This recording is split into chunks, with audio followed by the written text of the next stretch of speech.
नमस्कार साथियों, आगे बढ़ते हैं। कक्षा 10वीं गणित अध्याय नंबर 12 वृत्तों से संबंधित क्षेत्रफल में एक्सरसाइज हम देख रहे हैं 12.2 और आज का हमारा क्वेश्चन है 12.2 से प्रश्न क्रमांक 6। प्रश्न क्रमांक 6 आपको क्या दिया है?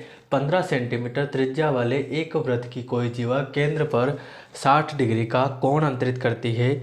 आगे आपसे बोला है संगत लघु और दीर्घ त्रिज्य खंडों का वृत्त खंडों के क्षेत्रफल ज्ञात कीजिए।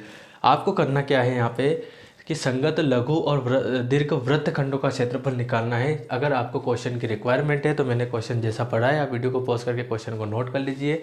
पूरा क्वेश्चन बोर्ड पे नोट करना पॉसिबल नहीं होता है, इसलिए मैंने आपको बोल के सुना दिया, ठीक है।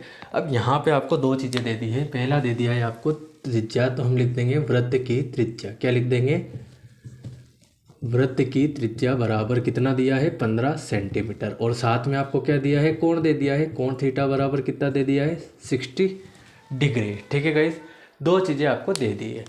अब आपसे पूछा है संगत लघु वृत्तखंड का क्षेत्रफल और संगत दीर्घ वृत्तखंड का क्षेत्रफल। तो यहाँ पे हम देखते हैं सबसे पहले तो लघु वृत्तखंड का क्षेत्रफल क्या हो जाएगा, ठीक है गाइस।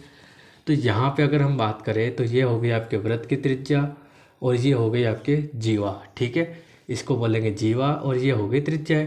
त्रिज्या आपको 15 दी हुई है, कोण आपको 60 डिग्री दिया हुआ है। अब आपसे पूछा है लघु वृत्तखंड। वृत्तखंड कहाँ पे है?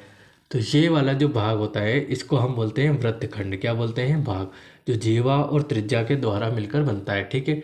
अब आपको ये जो है लाल वाला पोर्शन दिख रहा है, इसका क्षेत्रफल निकालना है। तो इसका क्षेत्रफल निकालेंगे कैसे? तो उससे पहले हम क्या देखते हैं कि पहले हमारा बन रहा है यहाँ पे ये त्रिज्यखंड। क्या बन रहा है? त्रिज्यखंड। तो ये त्रिज्यखंड का क्षेत्रफल निकालेंगे, ठीक। उसमें से हमको ये जो त्रिभुज और दिख रहा है इसका क्षेत्रफल निकाल के माइनस कर देंगे, तो ये वाला पोर्शन बच जाएगा हमारे पास। फिर से सुनिएगा, ये हमारा बन रहा है त्रिज्यखंड। इस त्रिज्यखंड का क्षेत्रफल निकाल के ये जो त्रिभुज दिख रहा है इसका क्षेत्रफल निकाल के इसमें से ये माइनस कर देंगे, तो ये वाला पोर्शन आपका बच जाएगा।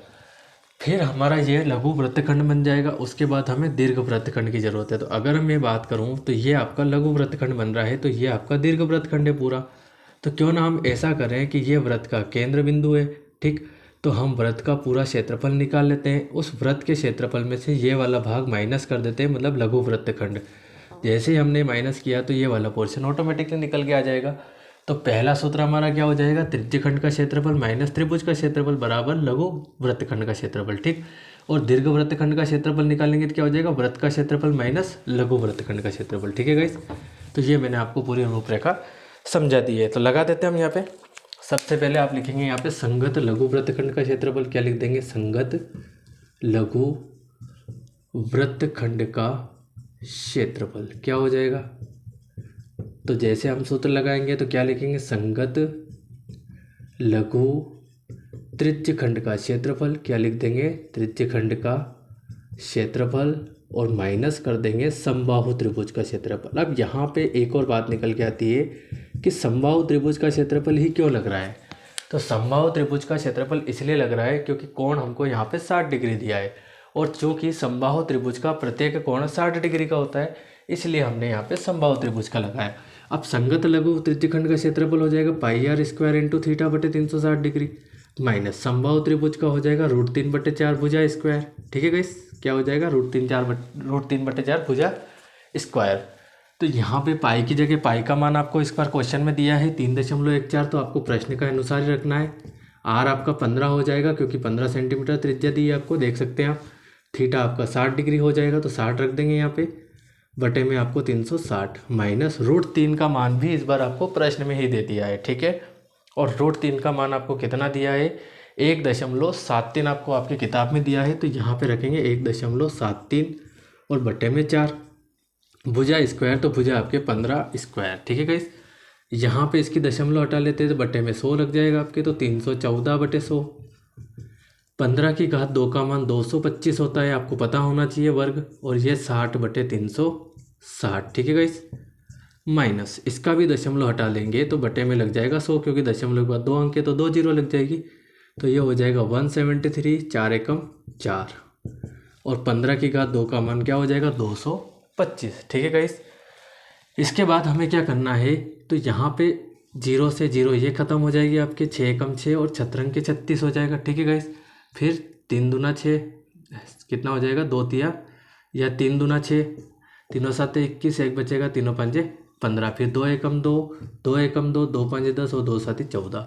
जो जो कट रहा है उसको काट लीजिएगा, ठीक है। ऊपर बचा 157 गुणित 75 और बटे में हो जाएगा आपके 100, ठीक है। यहाँ पे तो कोई भी किसी से नहीं कटेगा, तो इसको ऐसा कैसा आपको चलाना पड़ेगा और बटे में आपका 400, ठीक है गाइस। अगले स्टेप, अब आपको क्या करना है, इन दोनों का गुणा कर देना है, और जब आप इन दोनों का गुणा करेंगे तो ये आएगा 11,775, ठीक है गाइस, बटे में 100 माइनस, फिर आपको इन दोनों का गुणा कर देना है, और जब आप इन दोनों का गुणा करेंगे तो ये मिलेगा आपको 38,925 बटे में 400, कितना हो जाएगा 400।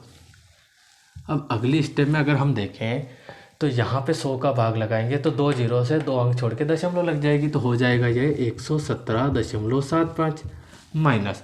अब अगर हम 400 का भाग इसमें लगाते हैं तो हमको कितना मिलता है, तो मिलता है 97.3, कितना मिलेगा 97.3। 117.75 में से 97.3 को अगर हम माइनस करते हैं तो हमें मिलता है 20.25, कितना मिलता है 20.25 सेंटीमीटर स्क्वायर, ठीक है गाइस। तो ये हो गया आपके संगत लघु वृत्तखंड का क्षेत्रफल, ठीक है गाइस। तो ये आ गया आपके 20.25 सेंटीमीटर स्क्वायर लघु वृत्तखंड का क्षेत्रफल। अब हम निकाल लेंगे संगत दीर्घ वृत्तखंड का क्षेत्रफल। तो उसके लिए मैंने आपको बताया क्या करना है। आपको सबसे पहले आपको क्या करना है कि वृत्त का क्षेत्रफल निकाल लेना है। किसका निकालना है, वृत्त का क्षेत्रफल, और उसमें से माइनस कर देंगे हम संगत लघु वृत्तखंड का क्षेत्रफल। क्या कर देंगे, संगत लघु वृत्तखंड का क्षेत्रफल, ठीक है गाइस। वृत्त के क्षेत्रफल का सूत्र आपको पता होना चाहिए, पाई आर स्क्वायर होता है, और संगत लघु वृत्तखंड का क्षेत्रफल अभी आपने निकालना है 20.25 सेंटीमीटर स्क्वायर, ठीक है गाइस। अलग से आपको नहीं निकालना है, यही आपको यहाँ पे रख देना है। पाई का मान आपको चूंकि कितना दिया है, पाई का मान 3.14 दिया है, वैसे भी 3.14 एक ही होता है यहाँ पे, तो रख देंगे 3.14 इंटू आर स्क्वायर, तो आर आपको 15 दिया है माइनस 20.25, ठीक है गाइस। अगली स्टेप 3.14 इंटू 15 की घात 2 का मान 225 और फिर 20.25 माइनस में, ठीक है गाइस। अब इन दोनों का यहाँ पे गुणा कर देंगे, तो इनका गुणा करेंगे तो आएगा 706.50 माइनस 20.25।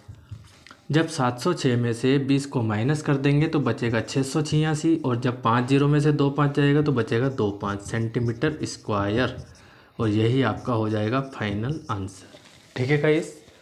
तो उम्मीद है आपको पूरा का पूरा क्वेश्चन समझ में आया है, और अगर फिर भी कोई डाउट है तो आप मुझे कमेंट कर सकते हैं।